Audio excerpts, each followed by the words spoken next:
Bismillahirrahmanirrahim.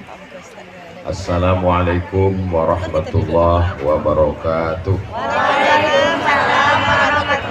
Dari Rimbo Panjang ke Batu Tilam, singgah sebentar ke Pasir Putih. Memang itulah perjalanan saya pagi. Jadi saya tadi dari Rimbo Panjang, ini rencana mau masuk ke Batu Tilam. Lebih kurang 50 rombongan kita bawa yang punya duit supaya beramal soleh di pedalaman sana. Lalu saya dapat kabar singgah kita sebentar Ustadz ke pesantren Islam Riau. Bayangan saya jumpa sama santri duduk sebentar, rupanya ada tabligh akbar. Jadi saya sudah siapkan tadi mau saya sampaikan ini begini. Saya sebelum ceramah tuh udah saya karang itu di kepala. Menengok Buya Rustam hilang setengah. Menengok Pak Mukni hilang setengah. Jadi ini curhat aja lagi. Pak Gubernur beserta rombongan, Pak Zulkifli Syukur, Kepala Dinas, Kepala Badan, Kepala Kantor yang berkepala maupun tak ada kepala, Bapak Rektor Universitas Riau, Pak Prof.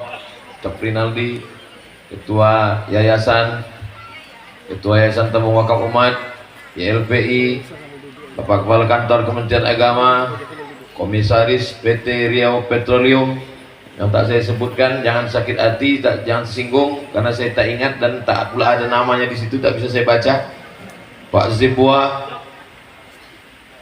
ada tulisan di situ. Pak Julius, hadirin hadirat, mukminin mukminat, muslimin muslimat, solihin solihat yang belum berbini dan belum bersunat. Semua yang hadir ini dimuliakan Allah Subhanahu wa taala. Amin ya rabbal alamin. Jadi datanglah ke rumah saya bulan lalu bapak-bapak umur 80 tahun. Meleleh air matanya, menangis. Kenapa Pak Cik nangis? Dia bilang, anak saya Pak Ustaz, laki-laki apa perempuan? Saya takut kalau dibilang anak perempuan diserahkan pula ke saya kan. Anak laki-laki Pak Ustaz. Kenapa anak bapak? Dilarangnya saya tahlil, dilarangnya saya membaca yasin, dilarangnya saya kenduri arwah. Saya ini 80 mau mati Pak Ustaz. Saya menyekolahkan dia, saya membesarkan dia, saya membuatkan dia rumah. Di hari tua saya bertahlil baca yasin pun saya dilarangnya Pak Ustaz. Lama saya menunggu. Anak bapak ini sekolah pesantren? Tidak Pak Ustaz. Maksud saya kalau anaknya itu sekolah pesantren, saya suruh datang ke rumah, mau saya bukakan kitab Imam Nawawi. Imam Nawawi ini meninggal tahun 676, mazhabnya Syafi'i. Wa qala Syafi'i, Imam Syafi'i berkata, wa in khatimul Qur'ana, seelok-eloknya mereka khatamkan Quran 30 juz. Kana hasanan, paling bagus bacakan sekhatam Quran 30 juz, hadiahkan pahalanya kepada almarhum almarhumah. Kalau tidak bisa menghatamkan Al-Quran, itulah mengapa kita pilih hatinya Al-Quran. Inna likulli syai'in qalban, segala sesuatu punya hati. Wa qalbul Quran Yasin. Tak sanggup baca sekhatam, bacakan Yasin. Yasin pun tak sanggup, bacakan yang mirip macam sekhatam Quran. Qul huwallah 3 kali. Tak juga sanggup qul huwallah Ummul Quran, Al-Fatihah, walaupun sekali. Tak juga sanggup pergi ke Sungai Siak. Tahu kan? Kau jun dalam aku gunung itu, gue somak bukan bau. Anak bapak tamat pesantren? Tidak Pak Ustaz, lama saya menunggu. Kok tamat pesantren lah anak bapak nih? Bisalah saya tunjukkan kitab. Di rumah ada kitab Majmu' Fatawa Ibni Taimiyah. Ibni Taimiyah berfatwa bahwa amalan-amalan orang hidup sampai kepada orang mati. Majmu' Fatawa Ibni Taimiyah. Tapi apa mau dikata, anaknya tak tamat pesantren. Saya buka pun kitab itu bukan dia paham, nasi sudah jadi tai ayam. Ini orang tua menangis gara-gara anak melawan, ibu cerita bubur juga lagi. Kawan saya tinggal di Garuda Sakti, menelpon, Assalamualaikum Ustadz Somad. Waalaikumsalam. Keponakan saya Pak Ustadz, terus mau dibunuh abang saya. Kenapa bunuh-bunuhan kalian? Bukan di Gaza ini. Karena keponakan saya ini Pak Ustadz, diguntingnya semua kaki celananya. Karena kata dia kaki celana yang di bawah mata kaki, ini saya segan, saya tengok mata kaki, bawah mata kaki semua ini. Ma asfalal ka'baini finnar, semua yang di bawah mata kaki masuk neraka. Maka diguntingnya semua. Marah abang saya, kenapa kau gunting celana? Aku membelikan. Langsung kata dia, ayah masuk neraka karena mata kaki ayah tertutup kaki celana. Mau ngamuk abang saya Pak Ustadz, mau dibunuhnya. Terus saya selamatkan ke rumah. Macam mana nih Pak Ustadz? Saya tanyakan, keponakan ini sekolah pesantren? Tidak Pak Ustadz. Seandainya keponakannya nih tamat pesantren, tinggal saya bukakan kitab Subulus Salam Syarah Bulughul Maram. Kata Imam Son'ani, kalau di bawah mata kaki sombong baru masuk neraka. Kalau tak sombong tak apa-apa. Seandainya keponakannya ini bisa baca kitab, mau saya tunjukkan kitab Kaifana Ta'amal Ma'as Sunnah Syekh Yusuf Al-Qardawi. Coba kau tengok ini, kalau sombong baru masuk neraka, kalau tak sombong tak apa-apa. Anak keponakan ini masuk pesantren? Tidak Pak Ustaz. Paham dia bahasa Arab? Tidak. Jadi gimana solusinya Pak Ustaz? Bawa ajalah ke rumah, daripada orang tua nanti bebunuhan gara-gara kaki celana. Jadi solusinya apa? Tidak ada solusi menyelesaikan konflik ikhtilaf ini, tinggal satu, masuk ke pondok pesantren. Inilah solusi. Kenapa sekarang orang tak mau memasukkan anak ke pesantren? Karena mahal. Kenapa pesantren itu mahal? Karena ditanggung semuanya oleh pondok pesantren. Maka tadi begitu disebut oleh Pak Kiai pimpinan pondok pesantren Dr. K. Haji Miftah Syarif, ini tanah luas Pak Ustadz, kebun sejauh memandang. Langsung saya terpikir, berarti tak mahal ini. Kenapa? Karena pondok pesantren banyak, begitu orang mendaftarkan anaknya, menengok uang bangunan naik darah tinggi, menengok uang bulanan naik jantung koroner, menengok uang seragam naik gula darah. Yang turun cuma satu, asam urat, turun ke kaki. Jadi yang saya risaukan, yang saya susahkan selama ini, alhamdulillah ringanlah beban pikiran sejak adanya pesantren, apa namanya Ustaz? Ma'had Islam Riau ini. Mudah-mudahan Allah Ta'ala menyelesaikan masalah kita di bumi Lancang Kuning dengan hadirnya Ma'had Islam Riau ini, insyaallah. Saya selalu dulu ke sini Pak Kiai, bolak-balik saya ke sini mengendorse kebun jeruk. Kami jual 5 waktu itu. Cuman seingat saya tak ada bangunan itu. Maka ini tempat kita yang lalu buat 5 dulu. Iya loh. Ini jangan-jangan dibangun dalam satu malam sebelum ayam berkokok ini. Cepat sekali pembangunan. Innama amruhu iza arada syai'an ayyakula lahu kun fayakun. Saya mengajak kepada masyarakat bumi Lancang Kuning dimanapun berada, dari Sabang sampai Papua, Anda ingin anak Anda selamat dari narkoba, zina, riba, segera daftarkan ke Ma'had Islam Riau. Ingat, sebelum tanggal penutupan berikut ini, kuota terbatas.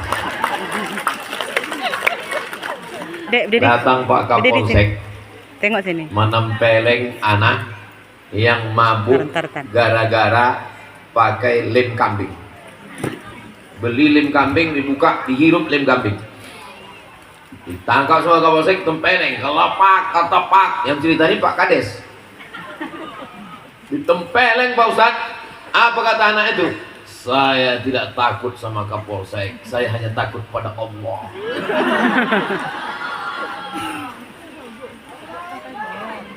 Generasi model apa yang diharapkan memimpin Riau? Dari kecil aja udah mabuk lem kambing. Kepada semua toko-toko lem kambing di Pekanbaru, tolong kalau ada anak-anak beli pakai resep dokter. Ini bukan sembarang lem kambing. Apa yang kita harapkan ke depan pemimpin Riau kalau begini model anak-anak kita sekarang? Lalu solusinya apa? Tidak selesai dengan ceramah, tak selesai dengan khutbah, tak selesai dengan tabligh akbar. Tadi subuh saya pengajian di dekat kantor camat Bukit Raya. Ramai memang masjid, tapi isinya orang-orang yang udah diintai-intai malaikat maut. Mohon maaf bapak-bapak juga. Kunci mendengar ceramah Ustaz Somad itu satu, jangan tersinggung. Ada beberapa orang tersinggung pulang meninggal. Karena saya tak pernah ceramah itu mau menyindir orang, menyinggung orang. Apa yang ada di kepala saya, itu saya sampaikan. Tak selesai dengan tabligh akbar, meriah penuh stadion, lama tidak. Solusinya pesantren. Lama juga saya terpikir tadi, apalah, kenapa sekarang lah UIR nih baru buat pesantren? Kenapa sekarang? Saya segan bertanya sama Pak Kiai, masa profesor nanya? Rupanya itulah tajamnya firasat Kiai. Langsung beliau jawab, ini adalah permintaan dari Buya Rustam Effendi, kata beliau. Beliau ingin beliau ingin meninggalkan legasi. Beliau ingin meninggalkan sesuatu. Harimau mati meninggalkan belang, gajah mati meninggalkan gading, manusia mati meninggalkan kredit. Pada akhirnya hidup kita ini hanya sepenggal cerita. Cerita apa tentang Sultan Syarif Qasim II menyumbangkan 11 juta gulden untuk perjuangan kemerdekaan bangsa Indonesia. Takbir. Allahu Akbar. Cerita apa tentang keluarga besar Pak almarhum keluarga besar Pak Kunin, perjuangan mendirikan Universitas Islam Riau. Lalu cerita apa yang mau kita tinggalkan? Buya Rustam Effendi, Kiai Haji Dr. Miftah Syarif, mereka ingin meninggalkan legasi. Nanti orang akan bercerita, itu pondok pesantren UIR, pesantren Ma'had Islam Riau, itu dulu adalah buah mereka. Siapa yang tabligh akbar waktu itu penceramahnya? Jadi saya datang pagi ini menumpang tua. Tolong foto ini nanti dicetak ya. Tentu nanti ada ruangan museum Ma'had Islam Riau pada pagi Sabtu tanggal 10 Agustus 2024. Peresmian tabligh akbar dihadiri saat itu Gubernur Riau Bapak SF Haryanto, dan yang memberikan tausiah Abdul. Tolong buatkan ceritanya supaya waktu santri-santri nanti menengok, oh ini dia untuk almarhum Abdul Somad Al-Fatihah. Itulah cuman yang sampai ke kita, itulah cuman yang mengalir sesudah kita mati. Mobil-mobil mewah yang mahal-mahal ini tinggal, rumah besar tinggal, mobil besar tinggal, bini besar tinggal. Yang ku cakapkan ini betul apa tak betul? Kalau bapak meninggal mau ibu ikut? Jelas. Mana ada? Tapi pondok pesantren Ma'had Islam Riau ini tiap hari anak-anak akan belajar. Mohon maaf Pak Kiai, ini ada sekolah formalnya. Yang pertama saya tanya formal, karena kita di Sumatera beda sama orang di Jawa. Di Jawa orang tak perlu ijazah. Ada pondok pesantren di Jawa umurnya 400 tahun sampai sekarang tidak mengurus ijazah.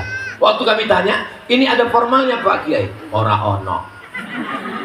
Loh, pripun iki? Jadi gimana anak sini nggak punya ijazah? Kenapa nggak diurus ijazahnya? Kalau ngurus ijazah ora ono barokahnya. Ngurus ijazah barokahnya hilang, kata dia. Kalau di tempat kita buat pondok macam ini santrinya hilang. Bapak Ibu jangan ragu mendaftarkan ke Ma'had Islam Riau. Ijazahnya formal, sanawiyah, aliyah, terdaftar di Kementerian Agama. Anaknya bisa kuliah kemanapun berada, sejauh terbang sampai ke jauh mata memandang, insya Allah. Amin. Nanti kalau anak kami sekolah di situ bisa baca kitab. Kombinasi antara pondok modern, gaya-gaya gontor, gaya-gaya Darun Najah, dengan salafiyah yang baca kitab. Akidahnya dari awal akidatul awam, wujud qidam baqa mukhalafatu lil hawadisi qiyamuhu binafsihi wahdaniyah qudrat iradat. Akidatul awam dulu, nanti habis akidatul awam baru naik ke Jala'ul Afham. Habis Jala'ul Afham baru naik ke Al-Husunul Hamidiyah. Dari Al-Husunul Hamidiyah barulah naik kepada Ad-Dasuqi ala Ummil Barahim. Baca kitab kuning di sini. Fikihnya mazhab Syafi'i. Dari mulai matan takrib, habis itu nanti baru Fathul Qarib, habis itu baru I'anatul Talibin, habis itu barulah kitab-kitab yang besar Mahalli, Majmu' Syarah Muhazzab. Di samping itu diajarkan mazhab Hanafi, mazhab Maliki, mazhab Hambali, supaya menghormati mazhab lain dengan kitab Bidayatul Mujtahid wa Nihayatul Muqtasid yang dipakai di Gontor Ponorogo. Tapi tetap tidak meninggalkan mazhab Syafi'i. Jadi jangan ragu. Anak kami ini nanti bisa pramuka, anak kami ini bisa berkemah, anak kami mau nanti tamat jadi polisi dan tentara. Jangan khawatir, ini pondok modern. Tak maulah anak saya di pesantren nanti sarung-sarungan aja, bekain-kain aja. Dia memang bekain tapi dia bercelana. Tak maulah anak saya masuk pesantren nanti kurus macam Ustaz Somad. Saya ini kurus bukan tak makan, memang udah takdir begini. Saya diundang-undang makan di mana-mana, acara-acara. Dimasakkan mereka kepiting, dimasakkannya ketam, dimasakkannya gulai, dimasakkannya ikan, dimasakkannya ayam. Ada bupati, gubernur, wali kota di situ. Pas giliran makan, siapa duluan makan? Saya duluan. Kok ada racun, saya mati dulu sih. Jadi saya ini kurus bukan karena tak makan, tapi karena memang sudah takdir Allah SWT. Ada dokter di Batam itu, kata dia, Ustaz biar lebih berwibawa, agak gemuk sedikit Pak Ustaz. Saya tanya, apa yang mesti saya makan Pak Dokter? Ustaz satu hari minum 3 kali susu kental manis. Saya belilah 90 saset. Pagi 1, siang 1, sore 1, malam 1. Sebulan saya minum, naik saya ketimbangan, tetap tak naik. Pak Dokter, udah aku minum tak naik. Kata dokter itu, kalau begitu Ustaz sabar, memang udah takdir nih Pak Ustaz. Jangan pikirkan cakap orang, karena dunia ini tidak susah. Yang susah tuh memikirkan cakap. Banyak yang setuju. Kurus kita, dibilangnya kita tak makan. Gemuk kita, diajaknya kita. Pertumbuhan itu ke atas, bukan ke samping, kata dia. Apakah urusanmu mau gemuk, mau kurus? Yang penting tak mengganggu orang. Bapak Ibu jangan khawatir. Kalau ada rasa sakit-sakit, pusing kepala, ambulans sudah siap. Bapak Ibu yang dimuliakan Allah Subhanahu wa Ta'ala, rukun pesantren itu ada 5. Yang pertama ada kiainya. Ini Ma'had Islam Riau ini kiainya ada apa tak ada? Udah senang? Kiai Haji Dr. Miftah Syarif. Udah ada senang kiai. ketemu Ustaz. Di Jawa semua benda-benda yang keramat itu dipanggil kiai. Tombak keramat, kiai. Gending keramat, kiai. Lembu putih, kiai. Lembu putih yang ada di Solo itu dipanggil kiai. Namanya Kiai Selamat. Makanya kalau ada kiai tak bisa baca kitab, itu lembu putih. Setelah Islam datang, Wali Songo tidak lagi mengajarkan mentuhankan manusia dan benda. Maka berubah kiai dari lembu, dari pokok kayu, dari tombak, dari keris, berpindah ke manusia. Itulah dia asal muasal kiai. Saya dipanggil orang kiai. Saya bilang kiai ini syaratnya berat. Yang pertama mesti punya pondok. Yang kedua, tak usah saya sebutkan, baca kitab. Setelah ada kiainya, ada kitabnya. Sebelum saya tanya, Kiai sudah ngomong duluan. Ustadz Somad, walaupun di pondok modern, kita di sini baca kitab.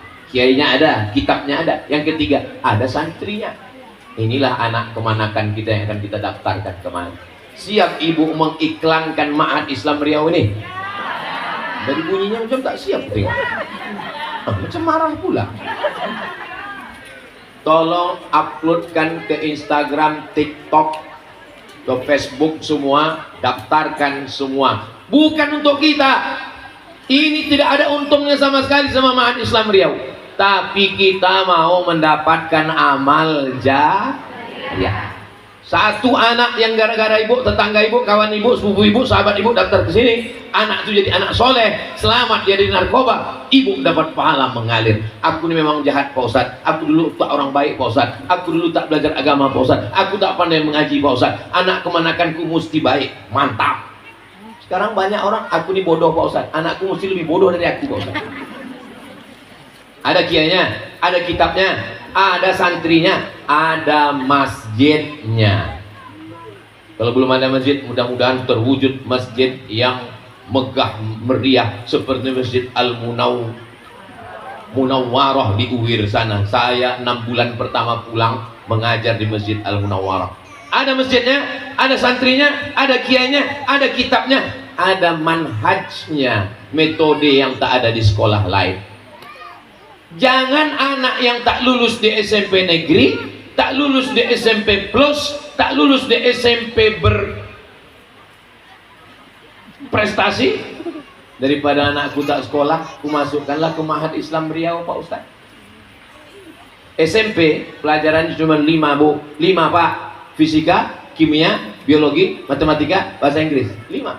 Tapi di pesantren, nahwu, shorab, balaghah, ma'ani, bayan, mantik, fikih, usul fikih, qawaidul fikih, tafsir, ulumul Quran, tajwid, arud qawafi, bahasa Inggris, fisika, biologi, matematika.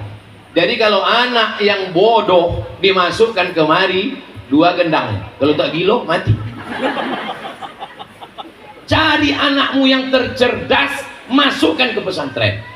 Ini sekarang banyak orang, kenapa anak kau masuk pesantren? Daripada tak sekolah. Anak memang nakal, memang jahat, masukkan ke pesantren. Lari dari pondok, disalahkan pondok. Kenapa Ustadz Somad sampai dokter, sampai profesor? Karena cucu atuk saya 40.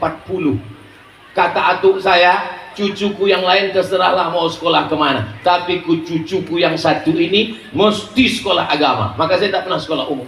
Cucuku yang satu ini sekolah agama. Kalau umur ambo panjang, itu kebun kelapa untuk biayanya kuliah. Kalau ambo mati, itu kebun kelapa untuk uang sekolah dia. Kalau ambo hidup, ambo namanya sekolahkan ninyo. Atuk ambo meninggal tahun 82, kebun kelapa itu pun ikut mati. Tapi Allah memberikan balasan. S1 ambo ke Al-Azhar gratis, beasiswa dari Universitas Al-Azhar Kairo. S2 ambo di Maroko gratis, beasiswa dari AMCI, Ajong Marocain Cooperation International. Dapat lagi ambo S3 di Sudan, sampai senior Buya Rustam Effendi dari Sudan. Ambo ingin belajar ke Sudan, sampai ambo ke Sudan, alhamdulillah selesai. Habis itu ambo dipanggil ke Universitas Islam Sultan Syarif Ali Brunei Darussalam, dikasih profesor. Habis itu ambo diundang lagi ke University Malaysia Sabah UMS, dikasih lagi 1 profesor. Habis itu ambo diundang lagi ke Universitas Islam Melaka, dikasih lagi profesor. Jadi tolong kalau mengundang ambo tulis 3 pro. Masya Allah. Ambo pertama balik dulu tidak pernah suruh tulis-tulis detail. Jangan tulis-tulis detail, riak itu tak boleh saya bilang. Kalau mengundang saya tulis aja Ustadz Abdul Somad, titik, jangan pakai detail. Adulah koran di Riau. Koran Eko di halaman belakangnya banyak nama-nama Ustadz menjual minyak lintah. Kue. Ustadz pulang jual minyak lintah, mahar sekian, tidak naik uang kembali. Jadi lama mau temonong. Kalau nama ambo tidak dituliskan LCMA, nanti takutnya orang menelpon, ini Ustaz Somad, iya minyaknya masih ada kan dia. Itulah asal muasal ambo pakai detail. Iko ambo jelaskan supaya jangan ada dusta di antara kita. Kalau tuan pergi ke Padang, jangan lupa membawa perunggu. Tausiah ini tak boleh panjang-panjang karena kawan-kawan sudah menunggu. Jadi mereka sedang menunggu ambo di pom bensin untuk masuk ke Batu Tilam. Terakhir kami masuk ke Batu Tilam, Iko yang ketiga kok. Tahun lalu kami masuk Batu Tilam, berangkat dari Siko jam 1 siang sampai di Batu Tilam jam 2 malam. Mau tolong doa supaya kami sampai dengan selamat, insyaallah. Itu yang dapat ambo sampaikan. Akhirnya ambo mengucapkan tahniah selamat untuk Mahat Islam Riau. Ambo tutup dengan pantun penutup, menangkap puyuh di Bukit Selasi. Thank you dan terima kasih. Wassalamualaikum warahmatullahi wabarakatuh.